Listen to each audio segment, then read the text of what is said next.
तो हेलो दोस्तों, कैसे हो आप लोग। स्वागत है आज का आपके इस वीडियो में। और कैसा रहा आपका दिन। आई होप आपका दिन अच्छा रहा होगा। क्या हुआ आज।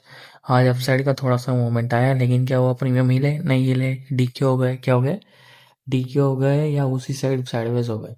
तो ऐसे समझो कि आज मार्केट साइडवेज ही था, क्योंकि इंडेक्स को देख के ट्रेड करके प्रीमियम लेना मतलब खतरे से खाली नहीं होता है। ठीक है।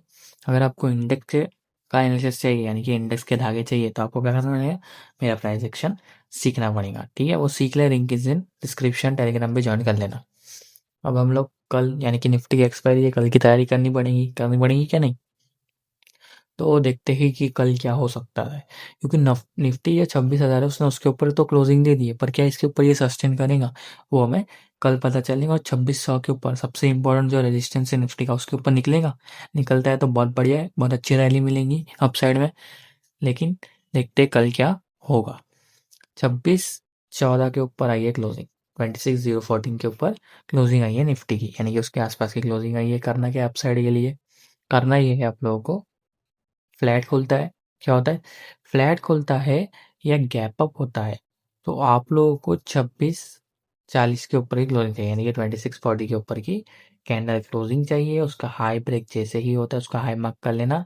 2600 का आपको टारगेट देखने के लिए मिल जाएगा। कितना, 2600 का।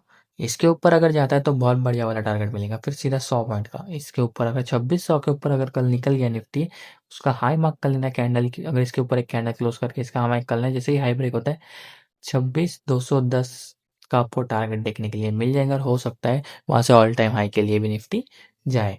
ठीक है, लेकिन उसके लिए 2600 का क्रॉस करना बहुत जरूरी है। अब डायरेक्ट गैप अप होकर यहीं कहीं खुल जाता है तो बहुत बढ़िया। 2600 के ऊपर की देखना, यहाँ पे कैंडल क्लोजिंग होती है इसके ऊपर एक कैंडल क्लोज हो गई, उसका हाई ब्रेक हो गया, तो आपको ऊपर में और 100 पॉइंट मिल जाएंगे। अगर इस बीच खुल गया तो क्या होगा, इस बीच खुल गया तो रिटेस्ट का वेट करना है। रिटेस्ट के बाद जाना है आप लोगों को अपसाइड के लिए। अब हो सकता है कि फ्लैट खुल के यहीं पे साइडवेज हो जाए, यानी कि रेजिस्टेंस और सपोर्ट के बीच में साइडवेज हो जाए, तो आपको कोई भी ट्रेड पंच नहीं करनी है, अवॉइड करना है मार्केट को। कॉल साइड में क्या करना है, 26,000 रेजिस्टेंस ब्रेक हो गया तो 26,000 के कॉल में 15 से 20 पॉइंट के स्टॉप लॉस के साथ 32 पॉइंट का टारगेट, यानी कि 30 to 40 पॉइंट का टारगेट मिल जाएगा देखने के लिए आपको। अब डाउन साइड में क्या करना है वो भी देख लेते हैं, चलो। तो हो सकता है कि कल मार्केट गैप डाउन हो जाए या ब्रेक डाउन दे दे। गैप डाउन हो जाए या ब्रेक डाउन हो जाए तो फ्लैट खुलने के बाद नीचे का डाउन साइड का मूवमेंट है, या गैप डाउन हो जाए तो 25,940 के नीचे की क्लोजिंग चाहिए। किसके नीचे, 25,940 के नीचे की क्लोजिंग। इसके नीचे कैंडल क्लोज आती है, उसका लो मार्क करना, जैसे ही लो ब्रेक होता है 25,870 का पहला टारगेट हो जाएगा। इसके बाद और डाउन साइड में है 25,760, 25,760, तो ये दो आपको टारगेट देखने के लिए मिल जाएगा 25,940 के नीचे। 26,000 का जो पुट है उसके अंदर 15 से 20 पॉइंट का स्टॉप लॉस के साथ 30 to 40 पॉइंट के टारगेट के लिए आप लोग जा सकते हैं इसके नीचे।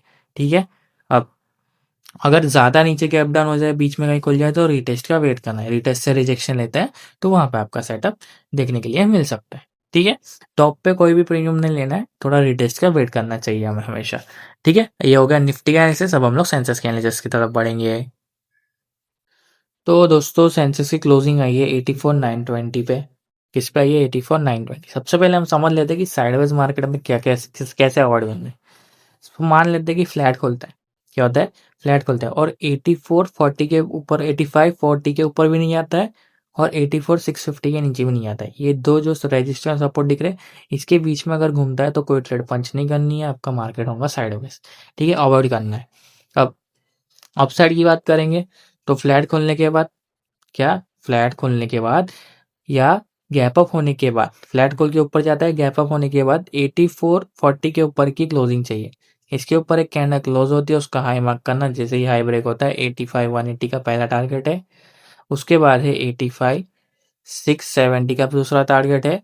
और उसके बाद एक और टारगेट है बड़ा वाला, जो कि है 85,480। तो ये तीन टारगेट अपसाइड में देखने के लिए मिल जाएंगे रेजिस्टेंस ब्रेक होने के बाद। गैप अप होता है, ज्यादा बड़ा ऊपर खुल जाता है तो रिटेस्ट का वेट करना है। रिटेस्ट आते से ही सपोर्ट लेता है, उसके बाद यहाँ से आपका सेटअप बन जाएगा। तो इसमें 85,000 का जो कॉल है, इसमें 20 to 30 पॉइंट के स्टॉप लॉस के साथ 50 to 60 पॉइंट्स का टारगेट रखना है। अच्छा खासा टारगेट आपको देखने के लिए मिल जाएगा कॉल साइड में। ठीक है। अब डाउन साइड की बात करें तो फ्लैट खोलता है या ब्रेक डाउन देता है या गैप डाउन हो जाता है, फ्लैट खोलने के बाद ब्रेक डाउन देता है या सीधा सीधा गैप डाउन हो जाता है, तो हमें 84,650 के नीचे की क्लोजिंग चाहिए। इसके नीचे कैंडल क्लोज करता है उसका लो मार्क करना, जैसे ही लो ब्रेक करता है आपको दो अच्छे टारगेट मिलेंगे, पहला 84,410 और उसके नीचे 84,80। तो ये दो टारगेट देखने के लिए मिल जाएंगे ब्रेकडाउन पे।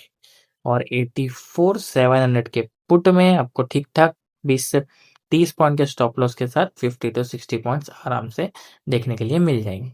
ठीक है, अब हो सकता है फ्लैट खोलने के बाद यहीं पे सपोर्ट ले, तो यहाँ से सपोर्ट पे भी एक कॉल साइड में ट्रेड बन सकती है रेजिस्टेंस के टारगेट के लिए। ये हो जाएगा आपका सेंसेस का एनालिसिस। अगर आपको भी प्रीमियम में धागे लगाने, प्राइस एक्शन सीखना है और कब ट्रेड करना है कब नहीं करना है ये भी सीखना है, सिर्फ ट्रेड दिलाता नहीं है प्राइस एक्शन, बल्कि अच्छे मार्केट में अच्छी ट्रेड दिलाता है और बुरे मार्केट यानी कि ऐसे साइडवेज मार्केट में ट्रेड लेने से बचाता भी। तो आपको भी प्राइस एक्शन सीखना है तो मेरा टेलीग्राम चैनल ज्वाइन कर लेना, लिंक इज इन डिस्क्रिप्शन, और डेली एनालिसिस के लिए सब्सक्राइब कर लेना चैनल को। मैं मिलता हूँ आपको कल, तब तक के लिए bye bye, thanks for watching.